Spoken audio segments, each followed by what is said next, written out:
नमस्कार विद्यार्थी मित्रों, आज हम स्टैंडर्ड 8 का लेसन 7वां हार की जीत समझेंगे, जिसके लेखक है सुदर्शन। हार की जीत का अर्थ होता है हार कर भी जीत जाना।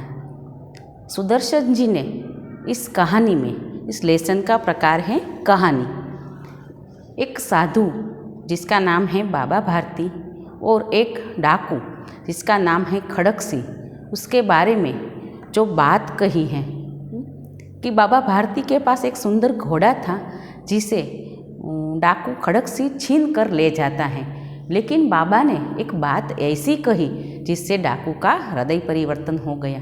तो इस बात का सुंदर आलेखन यहाँ लेखक ने किया है।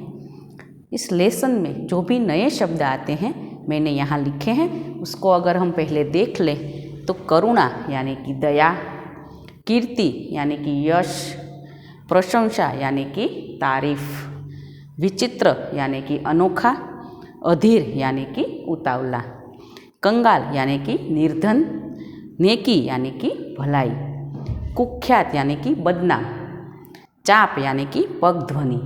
हम जब चलते हैं तो हमारे जो पैरों की आहट होती है उसे कहते हैं पग ध्वनि। ध्रुणा यानी कि नफरत, अभिलाषा यानी कि इच्छा, छवि यानी कि चित्र या तस्वीर, वायु वेग यानी कि हवा की गति से दौड़ने वाला। तो इस लेसन में पहले हम लेखक का परिचय देखें तो सुदर्शन का मूल नाम बद्रीनाथ शर्मा है। आपका जन्म पंजाब के सियालकोट में हुआ था। जब आप 6वें दर्जे में थे तभी आपने प्रथम कहानी लिखी थी। प्रेमचंद की तरह आपने भी उर्दू में लेखन प्रारंभ किया, तत्पश्चात हिंदी में लिखने लगे। हिंदी के जो जाने माने लेखक हैं प्रेमचंद जी, उन्होंने बाल्यकाल में ही लिखने की शुरुआत की थी। ठीक उसी तरह सुदर्शन जी ने भी जब वे 6वें दर्जे में थे तभी प्रथम कहानी लिखी थी। पहले वे उर्दू में लिखते थे, बाद में उन्होंने हिंदी में लिखना आरंभ किया। नाटक, कहानी तथा उपन्यास लिखकर हिंदी साहित्य को समृद्ध किया। प्रस्तुत कहानी सुदर्शन जी द्वारा लिखित एक उपदेश प्रधान कथा है। उपदेश प्रधान कथा यानी कि जिनमें से कुछ हमें बोध मिलता है, कुछ सीख मिलती हैं, उसे कहते हैं उपदेश प्रधान कथा, जो मानव भावनाओं पर आधारित हैं। बाबा भारती के अनोखे घोड़े की चर्चा डाकू खड़क सिंह के कानों तक पहुंचती हैं। वह घोड़े को देखने आता है और धोखे से घोड़े को ले जाता है, परंतु बाबा भारती की एक बात उसे उस घोड़ा लौटाने पर मजबूर कर देती है। खड़क सिंह घोड़ा ले तो जाता है, लेकिन बाबा भारती एक बात उसे ऐसी कहते हैं जिससे वह घोड़ा लौटा देता है। उसी बात ने उस डाकू का हृदय परिवर्तन कर दिया। इसी बात का पर यहाँ प्रकाश डाला गया है। प्रकाश डाला गया यानी कि लेखक ने आलेखन किया है कि वह कौन सी बात थी जो कुख्यात डाकू खड़क सिंह का भी हृदय परिवर्तन करने पर उसे मजबूर कर देती हैं। इस कहानी में विनम्रता, उदारता, पश्चाताप, दया भाव, लोकहित की भावना आदि मूल्यों को समाविष्ट किया गया है। इनमें से जो विनम्रता है, उदारता है, वह बाबा भारती की है और पश्चाताप है वह खड़क सिंह का है। खड़क सिंह है वह छीन कर घोड़े को ले तो जाता है, लेकिन बाद में पश्चाताप करके घोड़े को लौटा देता है। तो इस बात को हमें इस कहानी में देखनी है कि ऐसी कौन सी बात उस साधु ने कही कि खड़क सिंह घोड़ा लौटाने पर मजबूर हो गया। इस कहानी को अगर हम देखें तो माँ को अपने बेटे और किसान को अपने लहलहाते खेत देखकर जो आनंद आता है, वही आनंद बाबा भारती को अपने घोड़े को देखकर आता था। यहाँ पर लेखक ने एग्जाम्पल दिए हैं कि माँ अपने बच्चे को देखकर जैसे खुश हो जाती है और किसान अपने खेतर में लहलहाते पाक को देखकर जो आनंद मिलता है, वही आनंद बाबा भारती को घोड़े को देखकर होता था। भगवत भजन से जो समय बचता था वह घोड़े को अर्पण हो जाता था। घोड़े को अर्पण हो जाना यानी कि घोड़े की देखभाल में व्यतीत होना। वह घोड़ा बहुत ही सुंदर और बलवान था। इसकी जोड़ का घोड़ा सारा इलाके में नहीं था। बाबा भारती उसे सुल्तान कहकर पुकारते थे। बाबा भारती के घोड़े का नाम सुल्तान था। वह बहुत ही सुंदर और बलवान था। वे उसे अपने हाथ से खरहरा करते थे। खरहरा करना यानी कि उसकी देखभाल करना, उसके शरीर को पोंछना। खुद दाना खिलाते और देख देख कर प्रसन्न होते थे। बाबा भारती के पास और तो कुछ था नहीं, था तो सिर्फ एक घोड़ा। तो भगवत भजन से जो भी उसे समय मिलता था तो उस घोड़े की रखवाली में बीत जाता था। उन्होंने रुपया, माल, असबाब, जमीन आदि सब कुछ छोड़ दिया था। यहाँ तक कि उन्हें नगर के जीवन से भी घृणा थी। घृणा यानी कि नफरत। नगर के जीवन से वह घृणा करते थे। इसीलिए बाबा भारती इस गांव में आकर बस गए थे। अब गांव के बाहर एक छोटे से मंदिर में रहते और भगवान का भजन करते थे। मैं इस सुल्तान के बिना नहीं रह सकूँगा, उन्हें ऐसा लगने लगा था। सुल्तान से उसे इतना मोह भाव हो गया था कि सुल्तान के बगैर मैं रह नहीं सकूँगा, ऐसा उसे लगने लगा था। उसकी चार पर वे लट्टू थे। लट्टू थे यानी मुग्ध थे, मोहित थे कि सुल्तान को चलते देखकर उसे बहुत खुशी मिलती थी। कहते थे ऐसे चलता है जैसे मोर घटा को देखकर नाच रहा हो। बारिश की ऋतु में जब घनघोर बादल आसमान में घूमते हैं, उसे देखकर मोर जो आनंदित होता है, उसी तरह बाबा भारती घोड़े को चलकर देखकर बहुत खुश होते थे। उनकी चाल को देखकर वे उस पर मुग्ध हो जाते थे। जब तक संध्या के समय सुल्तान पर चढ़कर वह 8-10 मील का चक्कर न लगा लेते, उन्हें चैन नहीं आता था। और हर रोज़ शाम को बाबा भारती सुल्तान पर चढ़कर 8-10 मील का चक्कर लगाते थे, यानी कि उस पर सवारी करते थे। अगर वे ऐसा नहीं करते तो उसे कुछ अच्छा नहीं लगता था। तो ये था बाबा भारती का सुल्तान की ओर अपना प्रेम भाव। आपने देखा कि सुल्तान के बिना मैं नहीं रह सकूँगा, ऐसा बाबा भारती को लगने लगा था। वह अपने घोड़े से इतना प्यार करते थे कि जैसे एक माँ अपने बच्चे को उसका पालन पोषण करके बड़ा करती है, ठीक उसी तरह बाबा भारती भी इस घोड़े को इतना लगाव हो गया था कि एक बेटे की तरह उसे रखते थे। खड़गसी उस इलाके का प्रख्यात डाकू था। लोग उसका नाम सुनकर कांपते थे। डाकू था तो उनके काम भी ऐसे ही होंगे कि उसका नाम सुनकर लोग कांपने लगते थे। होते होते सुल्तान की कीर्ति उसके कानों तक पहुंची। कीर्ति यानी कि प्रशंसा। अब खड़गसी डाकू के कानों तक सुल्तान की प्रशंसा पहुंची कि भाई एक साधु के पास इतना सुंदर घोड़ा है जो आपके पास भी नहीं है। उसका हृदय उसे देखने के लिए अधीर हो उठा। वह बहुत उतावला हो गया कि मुझे सुल्तान को देखना है। वह एक दिन दोपहर के समय बाबा भारती के पास पहुंचा और नमस्कार करके बैठ गया। वो डाकू था और ये तो साधु थे, तो उसे नमस्कार करके एक दोपहर के समय वह उसके पास बैठ गया। बाबा भारती ने पूछा, खड़गसी क्या हाल है? खड़गसी ने सिर झुकाकर उत्तर दिया, आपकी दया है। कहो इधर कैसे आ गए? सुल्तान की चाह खींच लाई। खड़गसी ने सही कह दिया कि आपके घोड़े की मैंने बहुत प्रशंसा सुनी है, तो उसे सुनकर मैं उसे देखने के लिए यहाँ आया हूँ। विचित्र जानवर है, देखोगे तो प्रसन्न हो जाओगे। बाबा भारती को बहुत अच्छा लगा कि अरे मेरे घोड़े की प्रशंसा तो चारों ओर होने लगी है। इसलिए उसने बड़े गर्व से जवाब दिया कि अगर तुम भी देखोगे तो तुम भी प्रसन्न हो जाओगे। मैंने भी बड़ी प्रशंसा सुनी है। उसकी चाल तुम्हारा मन मोह लेगी। वो ऐसे चलता है कि तुम्हारा मन भी आनंद से भर जाएगा। कहते हैं देखने में भी बड़ा सुंदर है। क्या कहना, जो उसे एक बार देख लेता है उसके हृदय पर उसकी छवि अंकित हो जाती है। छवि अंकित हो जाना यानी भूल न सकना। बाबा भारती अपने घोड़े की प्रशंसा करते हैं कि एक बार उसे तुम चलता देखोगे तो तुम उसे भूल नहीं पाओगे। बहुत दिनों से अभिलाषा थी, आज उपस्थित हो सका हूँ। अभिलाषा यानी कि इच्छा। बहुत दिनों से मुझे इच्छा थी लेकिन मैं आज आ सका हूँ। बाबा भारती और खड़गसी अस्तंबल में पहुँचे। घोड़े को रखने की जो जगह होती है उसे कहते हैं अस्तंबल। बाबा ने घोड़ा दिखाया घमंड से, खड़क सिंह ने घोड़ा देखा आश्चर्य से।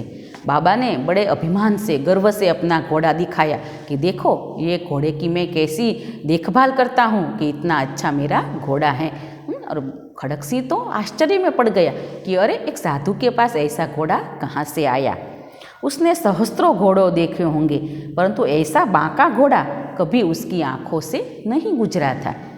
वो तो डाकू था, उसके पास तो सहस्त्र घोड़े होंगे, लेकिन ऐसा बांका घोड़ा यानी इतना सुंदर घोड़ा कभी उसके आँखों के सामने नहीं आया था। आँखों से गुजरना यानी कि देखना। सोचने लगा भाग्य की बात है, ऐसा घोड़ा खड़क सिंह के पास होना चाहिए। इस साधु को ऐसी चीज़ों से क्या लाभ?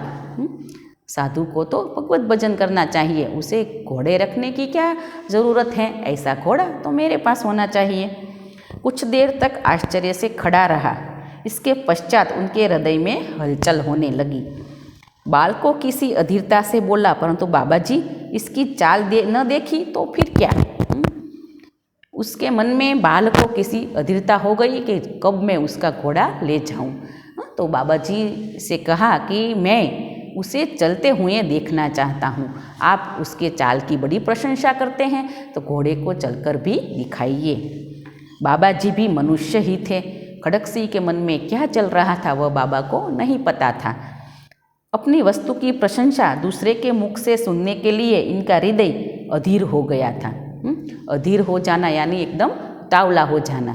दूसरे के मुख से अपने वस्तु की प्रशंसा सुनकर वह एकदम प्रसन्न हो गए। घोड़े को खोलकर बाहर ले आए। घोड़ा वायु वेग में उड़ने लगा।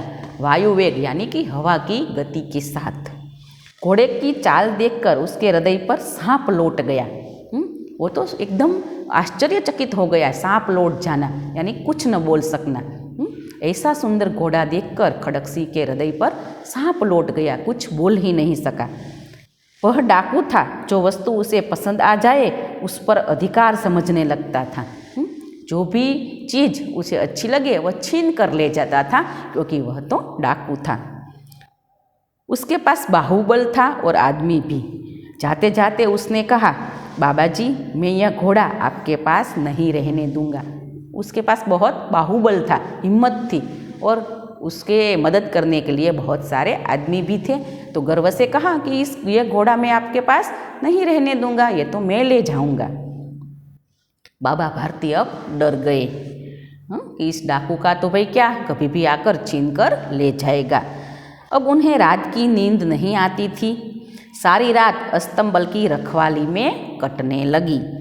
प्रतिक्षण खड़क सिंह का डर लगा रहता था, परंतु कई महीने बीत गए पर वह नहीं आया। यहाँ तक कि बाबा भारती कुछ असावधान हो गए। खड़क सिंह ने जब घोड़ा देखा तो जाते जाते कहते गया कि बाबा जी ये घोड़ा तो मैं ले जाऊंगा। तो अब बाबा भारती कुछ चिंतित हो गए कि भाई ये तो डाकू है, इसका क्या कहना, कभी भी आकर छीन कर ले जाएगा। अब उसे नींद नहीं आती थी और सारा दिन घोड़े की रखवाली करते थे। यहाँ तक कि रात को भी वह अस्तंबल के पास ही सोने लगे। लेकिन कई महीने बीत गए, खड़क सिंह नहीं आया। तो साधु को लगा कि अब वह नहीं आएगा, इसलिए कुछ असावधान से हो गए। संध्या का समय था। संध्या यानी कि शाम। बाबा भारती सुल्तान की पीठ पर सवार होकर घूमने जा रहे थे, जो उसका रोज का क्रम था। उस समय उनकी आंखों में चमक थी और मुख पर प्रसन्नता कि भाई खड़क सिंह तो आया नहीं घोड़े को लेने, यह तो घोड़ा मेरा है। इसलिए उसके मन में तो जरा भी तनिक भी संदेह नहीं था कि खड़क सिंह यह घोड़ा ले जाएगा। कभी घोड़े के शरीर को देखते, कभी उसके रंग को, और वह मन में फूले नहीं समाते थे। फूले नहीं समाना वह मुहावरा है जिसका अर्थ होता है बहुत आनंद होना। घोड़े पर बैठकर बाबा भारती को बहुत आनंद होता था। सहसा एक ओर से आवाज़ आई, अरे बाबा इस कंगले की भी सुनते जाना। वो पसार हो रहे थे, वहाँ से एक आवाज़ आई, जा रहे थे कि इस कंगला यानी कि भिखारी, इस कंगले की भी सुनते जाना। आवाज़ में करुणा थी। बाबा ने घोड़े को रोक लिया। देखा एक अपाहिज वृक्ष की छाया में पड़ा करा रहा है। बोले, तुम्हें क्या कष्ट है?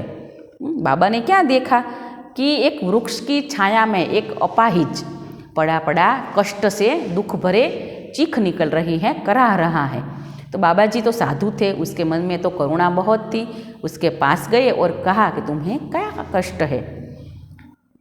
अपाहिज ने हाथ जोड़कर कहा, बाबा मैं दुखियारा हूँ, मुझ पर दया करो। रामावाला यहाँ से 3 मील दूर है, मुझे वही जाना है।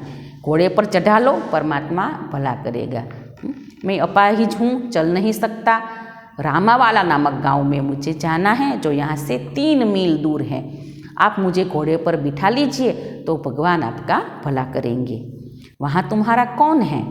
दुर्गादत्त वैद्य का नाम सुना होगा, मैं उसका सौतेला भाई हूँ। रामावाला में दुर्गादत्त वैद्य नामक एक वैद्य जी हैं। भाई वैद्य होंगे तो उसकी प्रशंसा भी लोगों ने सुनी होगी। तो ये साधु बाबा थे, वो भी दुर्गादत्त वैद्य का नाम जानते थे, क्योंकि वह लोगों की बीमारियां ठीक करते थे। तो उनका सौतेला भाई मैं हूँ, ऐसा कहा। तो बाबा ने कहा चलो कोई बात नहीं। वह खुद घोड़े से उतर गए और अपाहिज को घोड़े पर बिठा लिया और स्वयं उसकी लगाम पकड़कर धीरे धीरे चलने लगे। सहसा उन्हें एक झटका सा लगा और लगाम हाथ से छूट गई। बाबा जी घोड़े की लगाम पकड़कर चलते थे तो उनके हाथों को एक झटका लगा, मानो किसी ने लगाम उसके हाथों से ले ली हो। उसके आश्चर्य का ठिकाना न रहा। आश्चर्य का ठिकाना न रहना मुहावरा है, जिसका अर्थ होता है बहुत आश्चर्य होना। जब उन्होंने देखा कि अपाहिज घोड़े की पीठ पर तनकर बैठा है और घोड़े को दौड़ाए लिए जा रहा है। बाबा जी ने क्या देखा कि वह अपाहिज तो बिल्कुल अपाहिज नहीं है, लेकिन तनकर सीना तान कर घोड़े पर बैठा हुआ है और घोड़े को दौड़ाए लिए जा रहा है। उनके मुख से भय, विस्मय और निराशा से मिली हुई एक चीख निकल गई। बाबा जी समझ गए कि मेरे घोड़े को कोई उठाकर ले जा रहा है, इसलिए भय लगा, आश्चर्य भी बहुत हुआ और निराशा भी हुई कि अब वह घोड़ा मेरे पास नहीं आएगा। वह अपाहिज डाकू खड़क सिंह था। बाबा जी उसे पहचान गए कि ये कोई और नहीं लेकिन डाकू खड़क सिंह हैं। बाबा भारती कुछ देर तो चुप रह गए, कुछ बोल ही नहीं सके। इसके पश्चात कुछ निश्चय करके पूरे बल से चिल्ला कर बोले, जरा ठहर जाओ। बाबा जी को इतना आघात लगा कि वह कुछ बोल ही नहीं सके, सुन्न रह गए कि क्या बोलूं। फिर उन्होंने एक चीख निकालकर कहा कि अरे खड़क सिंह, तुम ठहर जाओ। खड़क सिंह ने आवाज़ सुनकर घोड़ा रोक लिया। उसकी गर्दन पर प्यार से हाथ फेरते हुए कहा, बाबा जी यह घोड़ा अब न दूंगा। वो ठहर तो गया, लेकिन क्या कहा कि बाबा जी अगर आप मुझे घोड़ा वापस लौटाने के लिए कहेंगे तो ये तो मुमकिन नहीं होगा, मैं आपको यह घोड़ा नहीं दूंगा। तो विद्यार्थी मित्रों, यहाँ तक हम पार्ट 1 पूरा करेंगे। दूसरा पार्ट हम दूसरे लेक्चर में देखेंगे। आपने देखा कि बाबा भारती नामक एक साधु हैं, जो कि एक गांव के बाहर एक छोटा सा मंदिर बनाकर रहते हैं। उसके पास और कुछ नहीं है तो सिर्फ एक घोड़ा, जिसका नाम सुल्तान है। सुल्तान को वह जैसे माँ अपने बच्चे को प्यार करती हैं, वैसे ही वह सुल्तान को प्यार करते हैं। उसको दाना पानी खिलाते हैं, उसके शरीर को साफ करते हैं और रोज़ उस पर बैठकर घूमने जाते हैं। वह सुल्तान इतना सुंदर था कि उसकी प्रशंसा वहाँ के कुख्यात डाकू खड़क सिंह के कानों तक पहुँचती हैं। और वो तो डाकू हैं, उसे ऐसा लगता है कि ऐसा घोड़ा तो मेरे पास होना चाहिए। इसीलिए एक दिन दोपहर को वह साधु बाबा के पास पहुँचता है और प्रणाम करके बैठ जाता है। साधु बाबा उसे पूछते हैं कि क्यों आए, तुम्हें कोई काम था, कैसे हो? तो वो कहता है कि मैं अच्छा हूँ और मैं आपके घोड़े को देखने के लिए आया हूँ। बाबा भारती तो एक बहुत साफ हृदय के व्यक्ति थे। वह डाकू खड़क सिंह के मन में क्या चल रहा है वह पता नहीं चला पाए और उन्होंने बड़े चाव से, बड़े आनंद से अपने घोड़े को दिखाया। घोड़ा देखकर खड़क सिंह के मन में ईर्ष्या का भाव जगा, द्वेष हुआ कि इस साधु को इस घोड़े से क्या काम, ऐसा घोड़ा तो मेरे पास होना चाहिए। और उसने जाते जाते कहा भी कि बाबा जी यह घोड़ा अब मैं आपके पास नहीं रहने दूंगा। यह सुनकर बाबा भारती तो एकदम डर गए और रात दिन सुल्तान की रखवाली करने लगे। लेकिन कई महीने बीत गए पर खड़क सिंह आया नहीं। तो बाबा भारती को लगा कि शायद वह खड़क सिंह सुल्तान को भूल गया होगा, इसलिए कुछ असावधान हो गए। रोज़ की तरह एक दिन वह शाम को सुल्तान पर बैठकर घूमने जाते थे तो एक कोने से आवाज़ आई कि ओ बाबा जी इस कंगले की भी सुनते जाना। तो बाबा जी ने क्या देखा कि एक वृक्ष की छाया में एक भिखारी जैसा अपाहिज आदमी पड़ा हुआ है और दुख से कराह रहा है। तो बाबा जी के मन में करुणा भर आई। उसने देखा कि इसकी तो मदद करनी चाहिए। उसके पास गए और बोले, अरे कौन हो, कहाँ जाना है?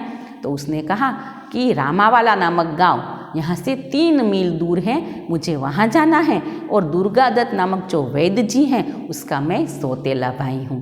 तो बाबा जी ये बात सच मान गए।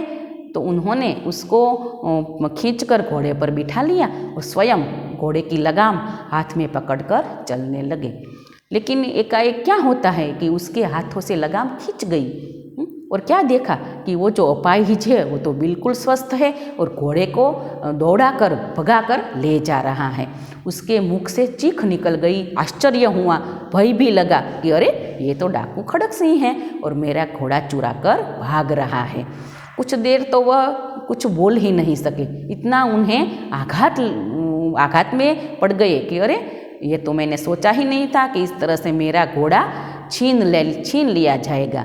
फिर उसने एक चीख निकाली कि अरे ठहर जाओ। बाबा जी ने ऐसा कहा ठहर जाओ तो खड़क सिंह ठहर गया और कहा, बाबा जी आप कुछ भी कहो लेकिन ये घोड़ा मैं आपको अब नहीं दूंगा। तो यहाँ पे हम कहानी छोड़ते हैं और आगे के लेक्चर में और आपको समझाएंगे। आपको होमवर्क में ये जो नए शब्द यहाँ लिखे हैं वो अपनी नोटबुक में लिखना है। अब अगले लेक्चर में मिलेंगे। Thank you.